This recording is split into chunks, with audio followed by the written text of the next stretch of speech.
understood that the word we should have been focusing on, or I should have been focusing on when it comes to VA benefits, is that word. It's a benefit. This is a benefit that is provided to the 1% of the population that raised our right hand to serve our countries.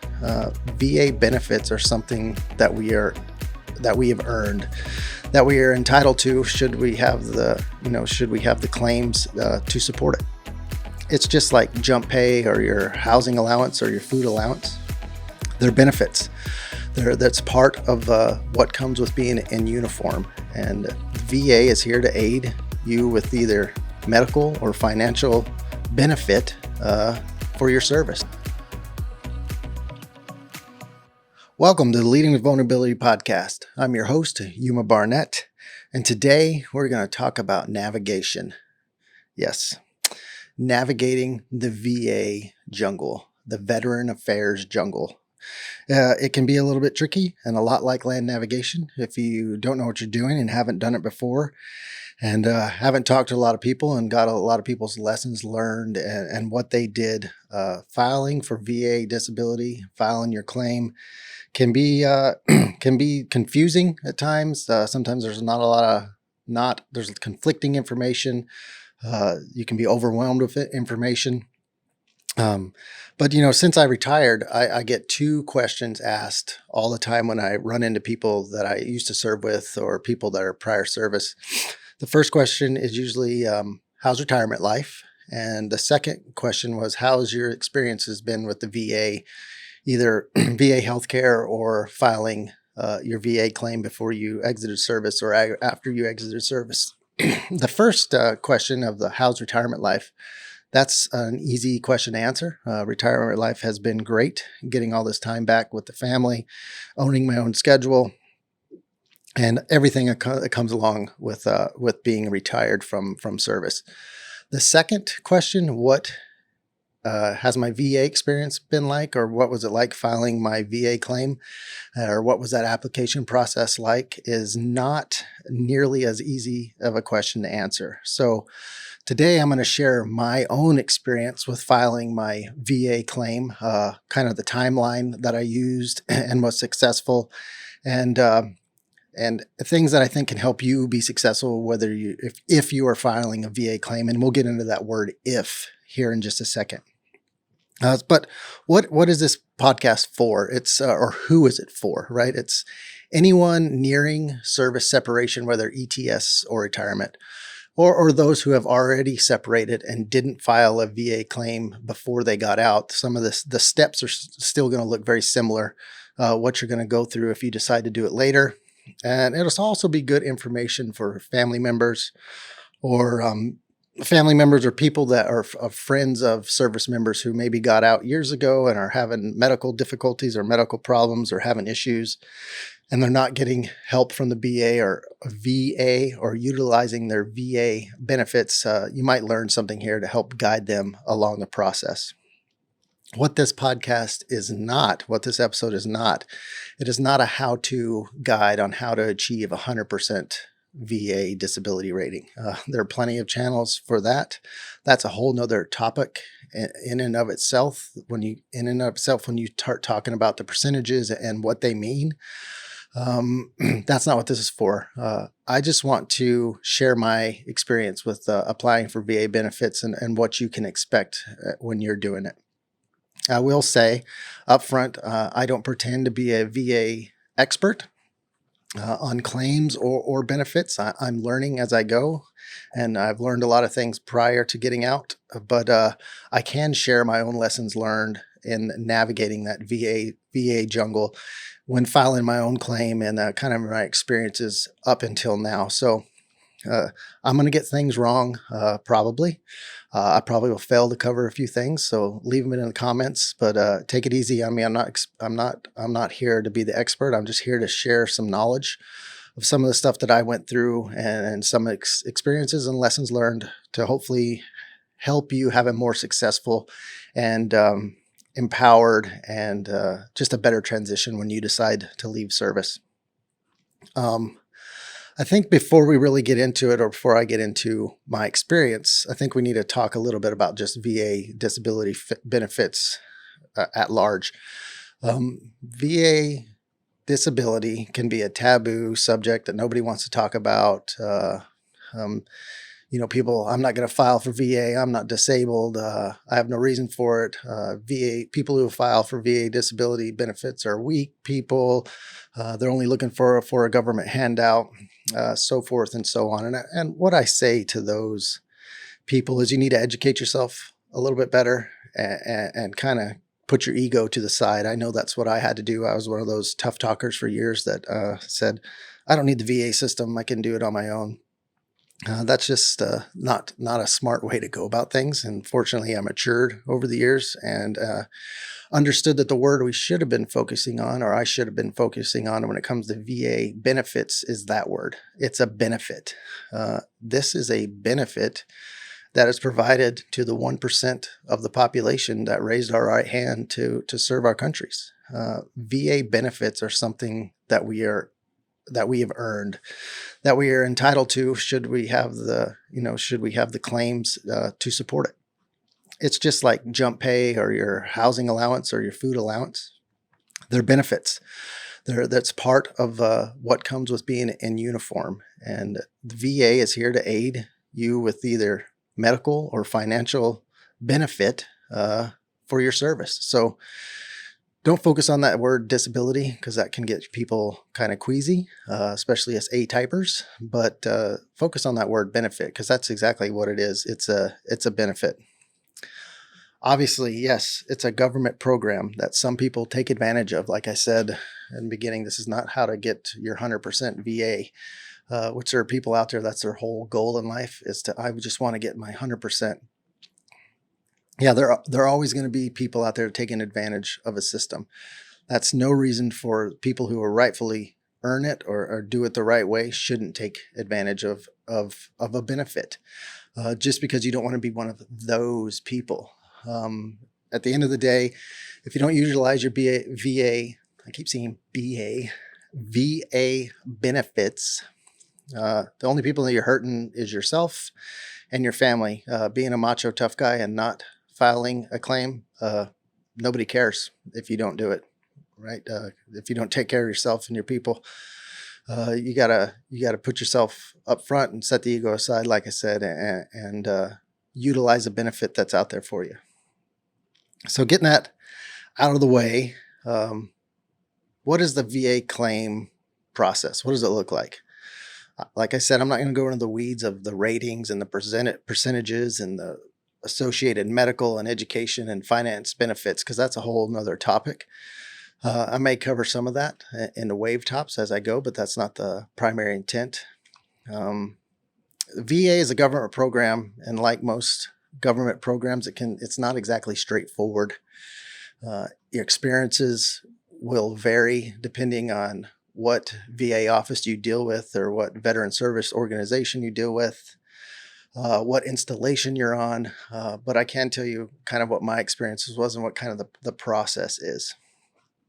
So who should file a VA claim? In my opinion, everybody that served in uniform should file. When you're separating from service, you should file a VA claim. Get your medical records, get your final ETS or PCS physical, get with your VA representative or your veteran service organization like the VFW, the DAV, the Disabled American Veterans, or your local vet center, or the other numerous organizations out there that'll help you file for VA benefits and file. It doesn't matter whether you serve 2 years or 30 years. File a VA claim. Even if you file a VA claim and you only have one condition you're filing for, and it comes back as a 0% service connected, 0% service connected is still a rating. And what I mean by that is if it's 0% but service connected, it's a rating. It's just saying that you don't meet the requirement for it to be compensated. But that doesn't mean it can't change later in your life. If you just look at the burn pit legislation that just got signed, things change in the VA system all the time. And something that is not rated anything right now could get rated 10 or 50 or 70% on down the line. And by having that 0% service connected for that condition, is only going to help you in the process should you reapply to bump up your rating. So it doesn't matter what you've done, how long you've served, put it in for a VA claim. If you get something back, great. If you don't get anything back, great. But at least you know, and you've kind of started the process, because things are going to change through time. If you take an example, say you get a 0% service-connected rating for knee pain, for example. So you're 24 years old, you did one enlistment of 4 years, your knee bothers you, but you get full range of motion. You've seen the PTs and taken some injections or something during your time in service, and now you're still in your 20s. You still think you're bulletproof and amazing. Your knee bothers you, but not enough to get above that 0% service connected. Let's fast forward 30 years. Now you're 64 years old. Your knee's completely gone out. You need a knee replacement. That 0% service connected can help you in the medical care of your knee. Maybe the rating, maybe you get a bump up in your rating. You go from 0 to 10%, and you get a little bit of monetary compensation out of it. But it doesn't matter how good you feel at the time you exit. Just know that things are going to change as time goes on. I know that very well now. Breaking that 40 barrier of age. Things that bothered me that didn't bother me a lot when I was 24 are different now. Like putting on my socks and my back's tight. It's like I got to do some special yoga sometimes to get my socks on in the morning because my back's so tight. So things are going to change with time, and having that already in the VA system, it can only help you. This is only one small example of why filing with the VA, even if it's a 0% service connected rating, can be very beneficial. Bottom line, if you served, file with the VA. It's your benefit. So another example, you're in the service, you work, you make a paycheck, your wife works, you guys both make a paycheck. You make a big enough paycheck between the two of you where you don't need your basic housing allowance. Do you return that basic housing allowance to the government? I doubt it. I bet you pocket that housing allowance and go on, because it's a benefit that is given to you for service. Again, VA benefit that is afforded to you because of your service. So don't feel guilty or selfish when you think about submitting a VA claim. Just don't. Put that out of your mind, submit it, and take care of yourself and your family throughout the majority of your lifetime. You think about it, a senator or a congressman gets an annual paycheck and medical coverage for life if they only serve 5 years in the government. And that how hard they work in that 5 years is up for debate. All right, I'm not going to get all political on you guys here, but if those people that are making these and passing the legislation for VA stuff can make out from the government after only 5 years of service, for putting your life on the line and the level of service that you've given to your country, this is your benefit. So file a VA claim. And finally, if you've already separated for service and you didn't file a claim, most of you know that I had a break in service in 2004. Didn't file a VA claim when I got out then. Probably should have. I'd had a couple TBIs in my first enlistment. Didn't file them with the VA then. It's only more difficult after you leave to come back in and file your claims. It's more difficult to provide justification, get the paperwork going. So the sooner you can do it, the better. And that kind of brings us to the process that I went through for filing my VA stuff, and what you'll go through if you're currently in service, or even if you're out of service. The process is going to look very similar. I'm going to share my own experience for reference.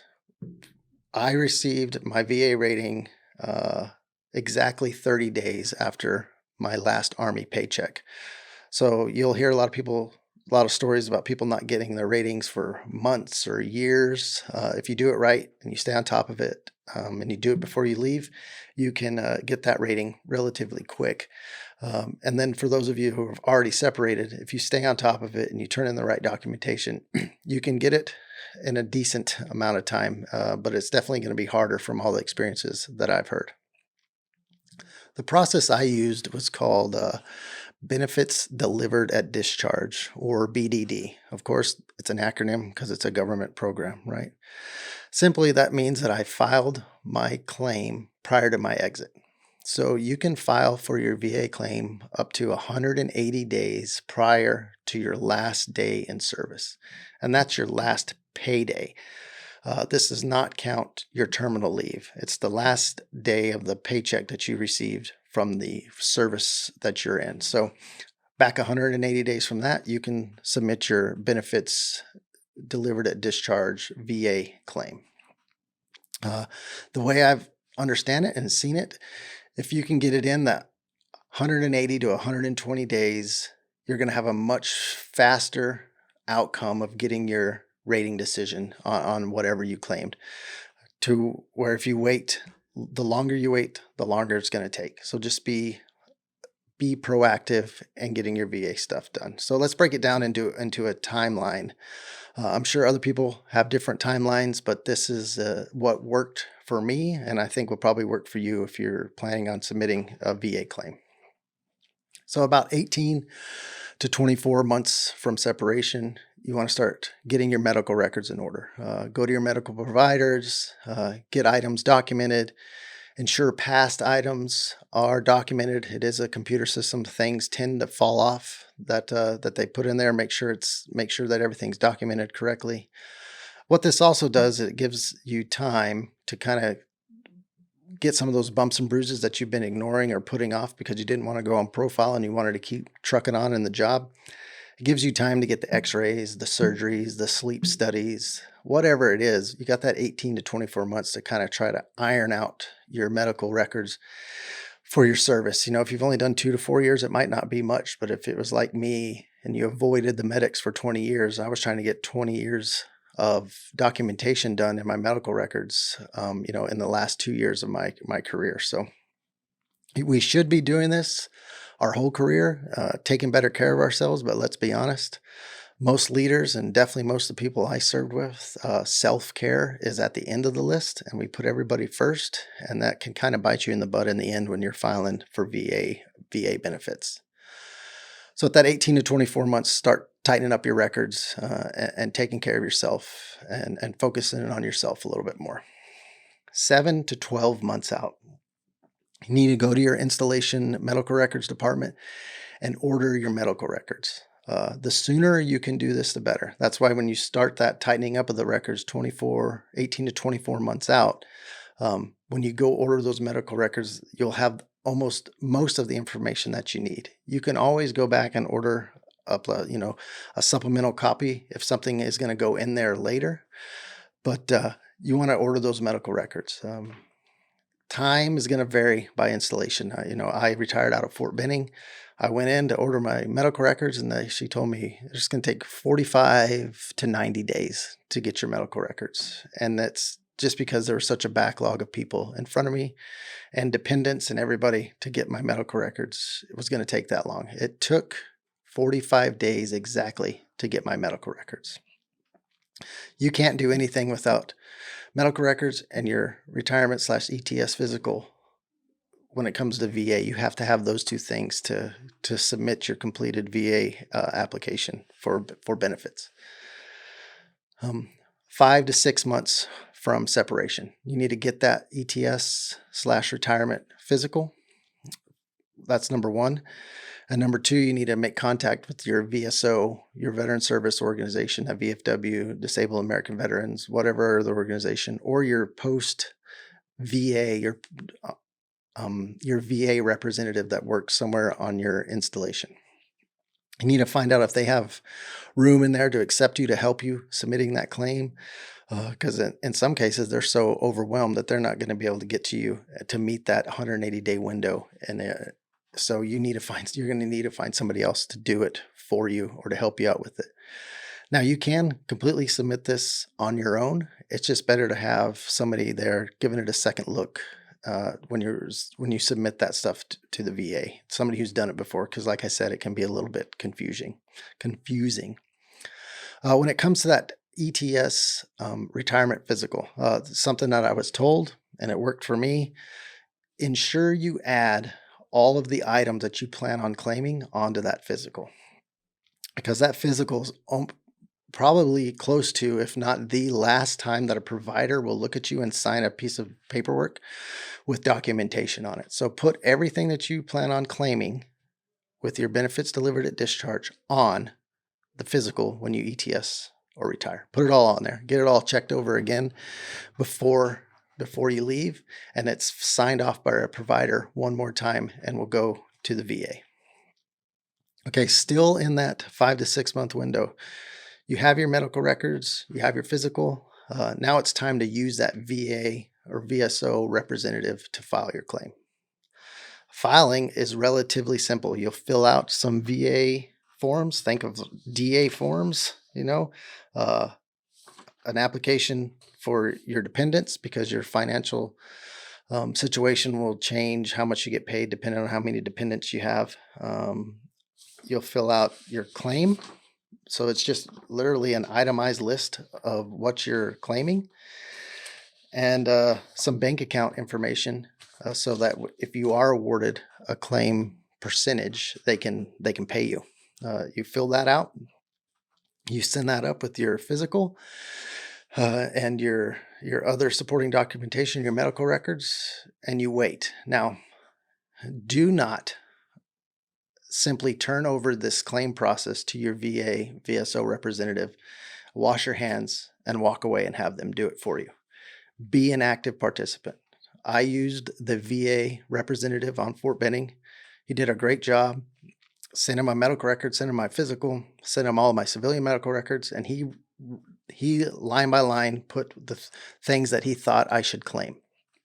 He sent it back to me. I went over it. I compared it to my medical records, to my physical, to my civilian medical records, and I added another about 10 or 15 items that he did not add. Remember, it is not his claim or her claim or that representative's. It is your claim.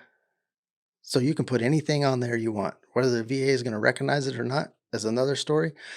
But these people are busy. They see a lot of veterans. They see a lot of stuff. They'll tell you, I've never seen anybody get awarded for this. There's no reason to put this on there. No, it's your claim. You put on your claim what you want on there and let the VA decide. Don't let that rep who has no say in the final outcome be the deciding factor. So don't just turn it over and walk away. Add things to it that you see. And I think I even took a couple things away that were on there because, like I said, they do a lot of these. I'm sure they get word soup sometimes and add something that they meant to put on Joe's and it went on yours. So read over that before they send it up to the VA. So you've done that. Next in the process is like you've done your whole career in the military is you wait, you wait. You'll receive an email and a letter from the VA acknowledging that you submitted and have an intent to seek, intent for a claim, the intent that you're applying for VA benefits. So you get that letter. That's them acknowledging they have your paperwork. And when I say they have your paperwork, all they have is what you've sent up so far. From there, the VA goes out and contracts out to a company called QTC, which I'm sure, like most government things, that has changed over the years. But for me, it was QTC. They're subcontracted by the VA, and they schedule all your appointments with the external providers that help validate the claim that you're sending up. So QTC called me on the phone, went over all my appointments on the phone, told me what appointments I was going to go to, where they were, what time they were. Told me I could set up a QTC portal page so you could set it up, and get access to all the documents you had, but you don't have to. And they will also FedEx you a packet with all of your claims on it, and then a schedule of your appointments. In each one of those packets, this is where it gets a little bit tricky. In each one of those packets, you, as the individual, have to fill out your reason for putting in for this claim. So up to this point, most likely you've always gone to a provider, your medics, the doctor, the PA, and they've written all this stuff down about, for example, I've had ankle surgery on both ankles. So they made all those notes, the PA notes, the surgery notes, my range, they made all the notes. Now you're going to get this stuff from QTC and you're going to have to fill it out.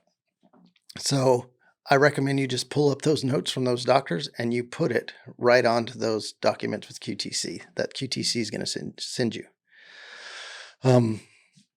What they send you, they're going to put the condition at the top, whatever condition is or the thing that you're filing for. They're going to give you about this much space. I don't know if you can see that, to be able to write that out. And there's a few other questions. Does it still bother you? There's a bunch of other questions, and I'm not going to get into it. But be very detailed when you're filling those documents out. I didn't write any of my stuff out. I have chicken scratch writing. So I wrote on all those documents sent to me from QTC, see enclosed Appendix 1, 2, 3. So I typed everything out for those conditions and I attached it to give to those doctors when I went to those appointments. Now, what you need to know about those documents is either the secretary or they have a data input person there at their doctor's office. They put exactly what you wrote on those notes into the VA system. So if they're asking about the concussions that you've had or the TBIs and you put, yep, had a concussion, and that's it, they're going to put, yep, had a concussion.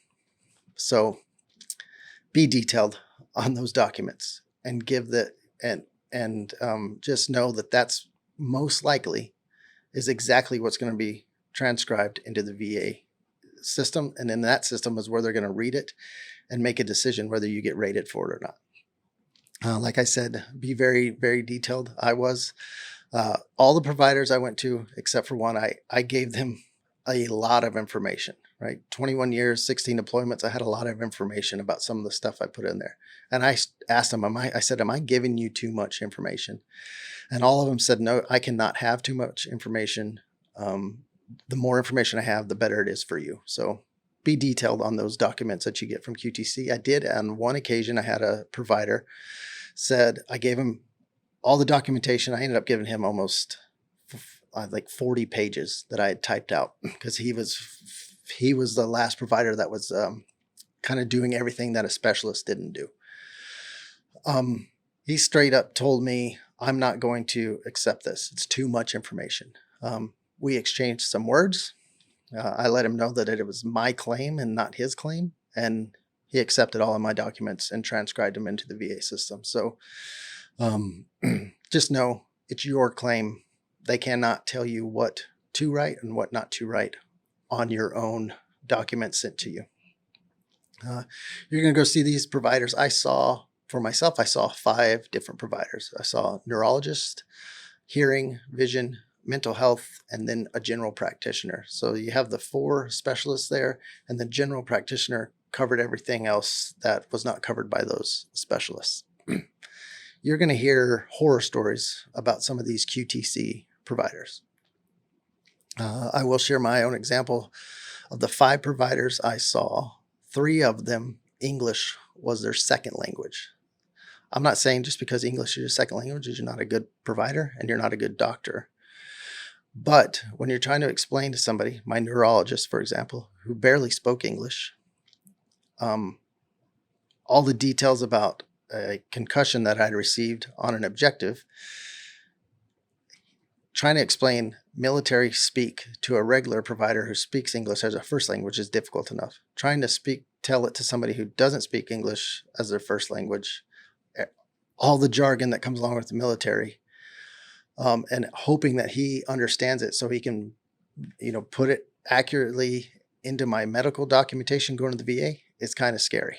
So I will say that's just another reason to be very descriptive on those documents. Because I will say when I left, he's like, I don't understand some of what you're saying, but I can read and I understand what you wrote. So thank you for writing out this the way you did.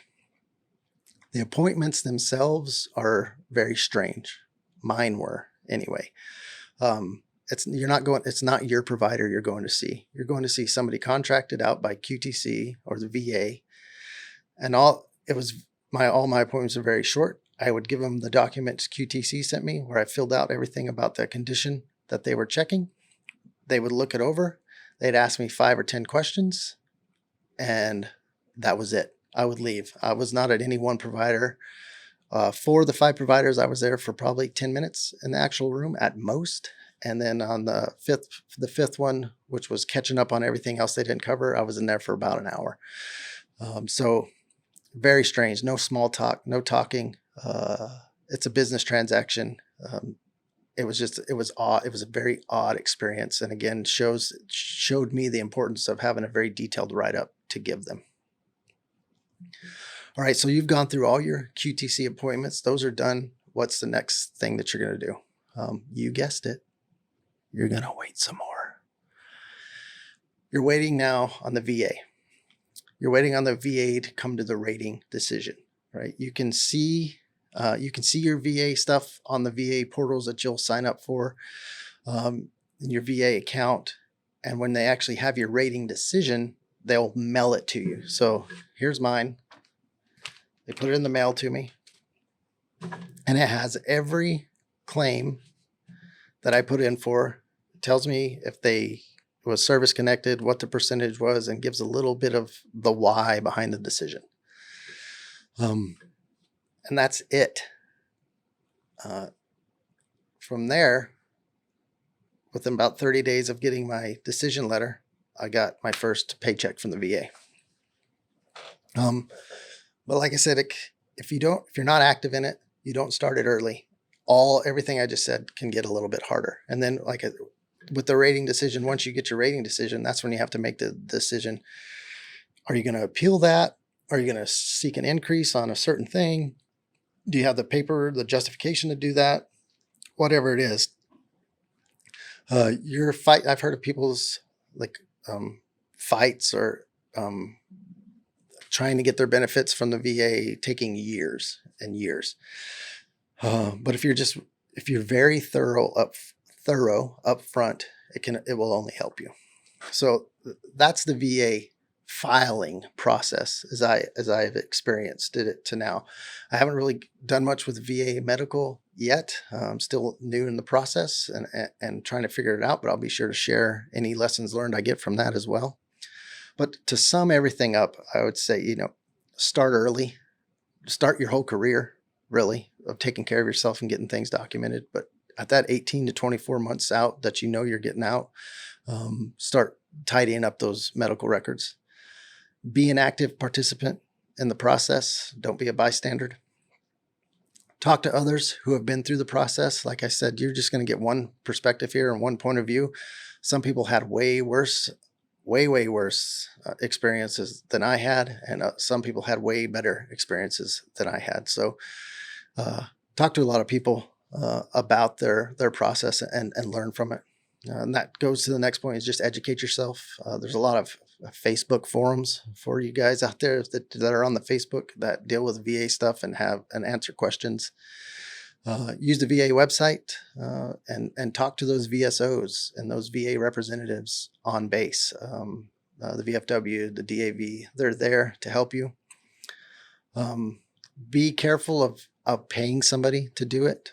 There's law firms out there that say they'll guarantee they'll get you 100% disability, but they're going to take 60% of that for the next 10 years to pay their legal bills or whatever it is. But just be careful when you're paying somebody. I've heard good experiences again where they paid somebody to help them with it because the VSOs were too packed and the VA representative on post wasn't going to be able to get to them. So they went to some paid organization, paid them, and they had a great experience.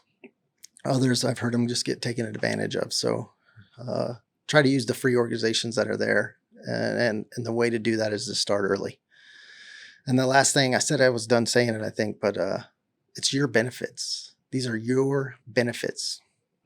Use them. And if you don't use them, nobody's really going to care that you didn't use them. So use them, have better health care, take care of yourself a little bit better financially through your life. And don't be afraid to use them. I hope you guys got something out of this. Like I said, I'm asked this question a lot by people who are especially close to retirement, like kind of what's the VA process and what can I expect? It's it's a process that you just got to be active in, and it'll go well, and you'll get what you need out of it. But if you want to hear more stuff like this, let me know. Or if you want to talk to me and ask a specific question about something, please shoot me a message, give me a call. If you got my number, I'm happy to answer any questions. And thanks for watching. Thanks for tuning in. It's great to be back in the studio today, and we'll be back on here with some guests soon. But I just really wanted to share this because I get this question a lot, and I know it'll help some of you out. So it's good seeing you. Take care. Do everything, please. Like, share, subscribe. All of those things that I just mentioned are free. You just do it, and it'll help out the channel and hopefully help somebody out. So go out there, have a good week, and we'll see you guys next time.